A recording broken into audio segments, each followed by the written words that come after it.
Brought to you by TechnoSpark 20 series smartphones. I'm superhuman.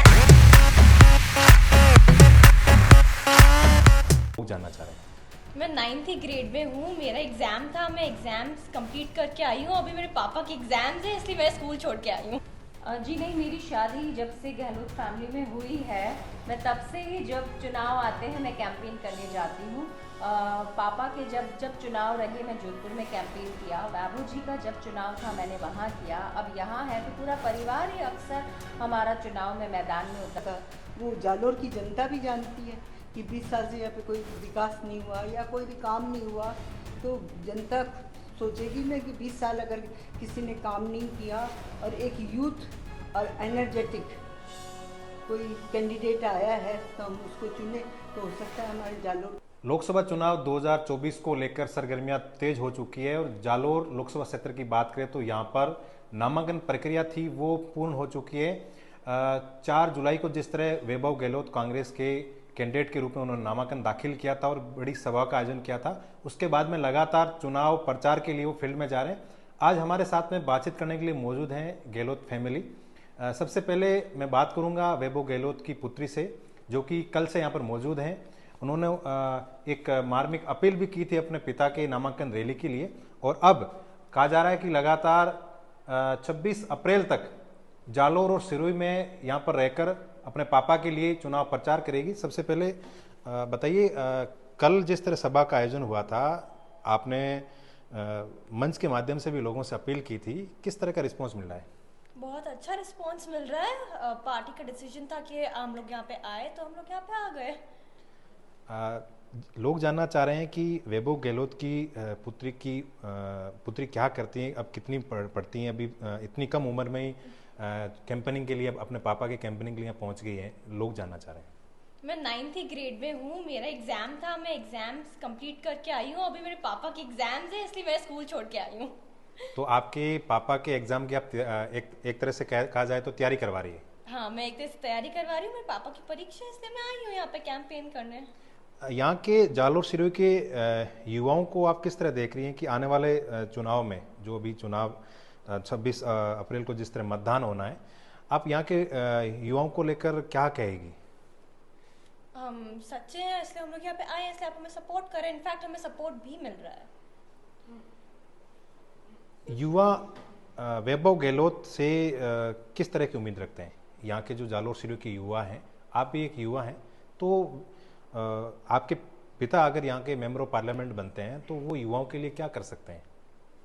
मैं क्या चाहूँगी, यूजुअली बच्चे आजकल इंस्टाग्राम्स पे रील स्क्रॉल करते हैं, तो वो ना करें और अपनी पढ़ाई पे ध्यान दें, क्योंकि दैट इज़ मच ग्रेट और वो ज़्यादा इम्पोर्टेंट है उनके लिए। पहले वैभव गहलोत जी की पत्नी भी यहाँ पर मौजूद है, उनसे भी बात करेंगे।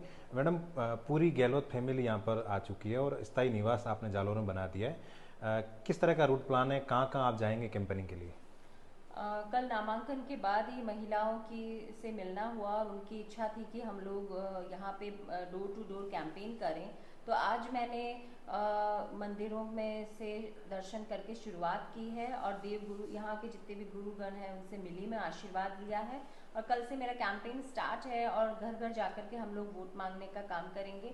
मुझे बड़ा ही आश्चर्य हुआ ये देख करके कि इस बार महिलाओं को यहाँ पे बड़ा ही एक वैभव गहलोत जी के नाम का एक आकर्षण है कि एक युवा आया है और वोट मांग रहा है और हमारे क्षेत्र से अपना चुनाव लड़ने के लिए आया है और उनमें जितनी उत्सुकता देख रहे हैं कि आप आए, हमसे मिलें, घर घर आए और वोट मांगे। 2019 में वैभव गहलोत जी जिस तरह जोधपुर से चुनाव लड़े थे और गजेंद्र सिंह शेखावत के सामने वो उनको करारी हार मिली थी।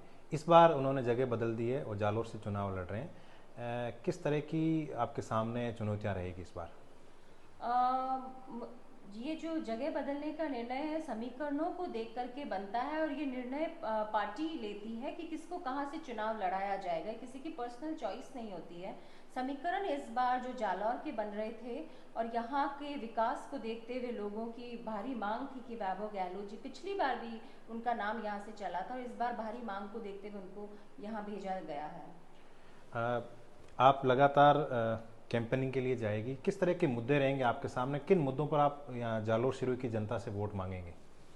सभी लोग जानते हैं यहाँ पे बूटा सिंह जी की जब सरकार वो जब थे यहाँ पे जीते थे, तब जो विकास हुआ था, हर बच्चा बच्चा हर घर ये विकास देखा है, अपने जीवन में उसको महसूस किया है। और पिछले इन सालों में क्या हुआ है ये सभी लोग यहाँ जानते हैं। तो लोगों का जो मोह है वो भंग हो चुका है बीजेपी के प्रति, और उनको वैभव गहलोत जी से आशा है कि अब यहाँ का विकास में देरी नहीं होगी और उनकी सभी मांगों की पूर्ति होगी।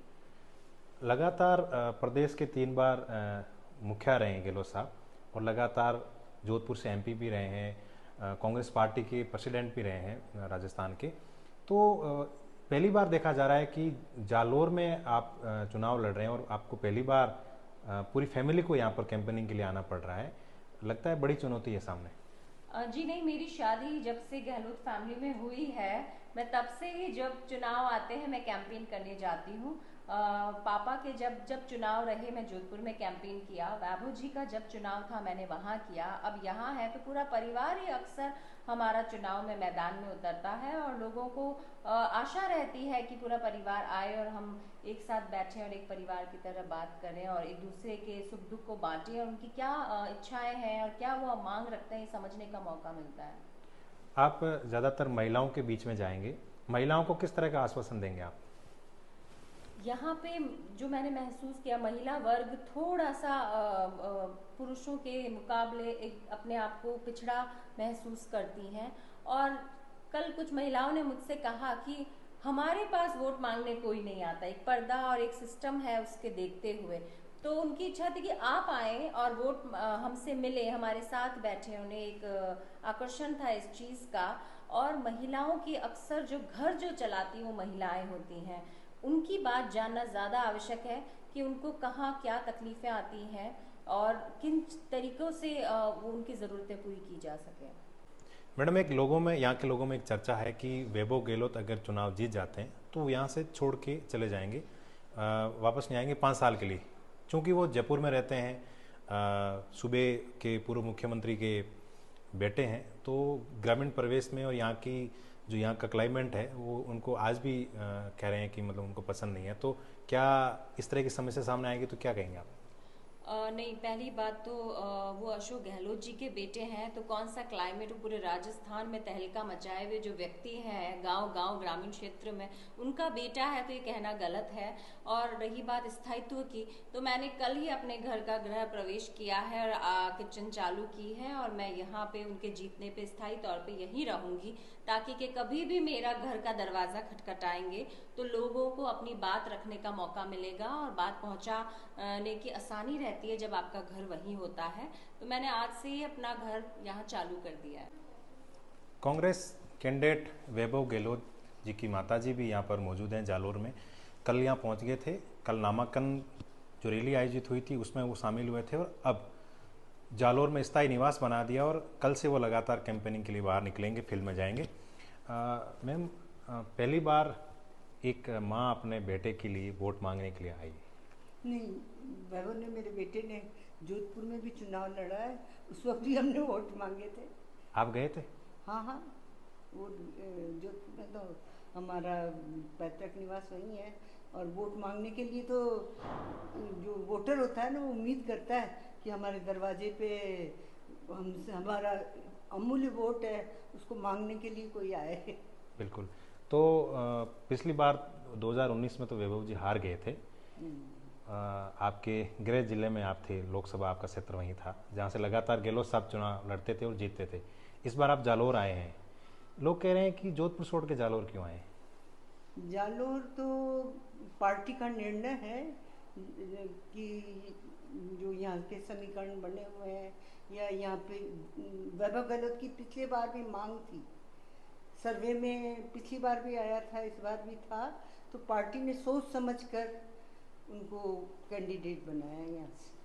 कल आप मंच पर थी, गहलोत साहब ने भी कहा था कि पहली बार मंच पर तशरीफ लाई है मैडम ने, जिस तरह नामांकन रैली हुई थी, और कहा था कि हम दोनों अपने बेटे को जालोर को सौंप रहे हैं।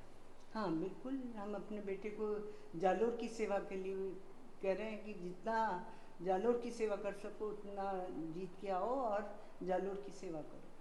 आप कल से लगातार फील्ड में जाएगी और महिलाओं से और जहाँ जहाँ आप कैंपेनिंग करेगी, किस तरह की मुद्दे आपके सामने रहेंगे, क्या चुनौतियाँ रहेगी? आपको ध्यान है गहलोत साहब ने महिलाओं को मोबाइल बांटे थे ताकि वो तरक्की कर सके, वो आत्मनिर्भर बन सके, इसलिए उन्होंने वो स्कीम चालू करी थी। और मोबाइल आधे से ज़्यादा बढ़ भी चुके थे और बढ़ते, पर अब उसको ठंडे बस्ते में डाल दिया गया।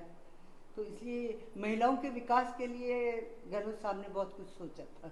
और जो राशन किट्स थे, या क्योंकि गैस महंगी थी, जब गहलोत साहब ने कम किया तब उनके दबाव में आके बीजेपी ने उसके सिलेंडर के दाम कम किए। तो जो महिलाओं की वो है कम, जिसके लिए महिलाएं, क्योंकि घर तो महिलाओं को चलाना पड़ता है, तो इसलिए जो भी चीज़ें थी उसके लिए गहलोत साहब ने बहुत प्रयास किए महिलाओं के लिए। मैम आखिरी सवाल, जालोर भाजपा का गढ़ रहा है और इस बार आप पूरी गहलोत फैमिली यहाँ जालोर पहुँच गई है, हाँ, तो लगता है बड़ी चुनौती आपके सामने? नहीं, बड़ी चुनौती तो चुनाव होता है, इसलिए हम उसको हल्के में नहीं लेंगे और बाकायदे पूरा कैंपेनिंग में हम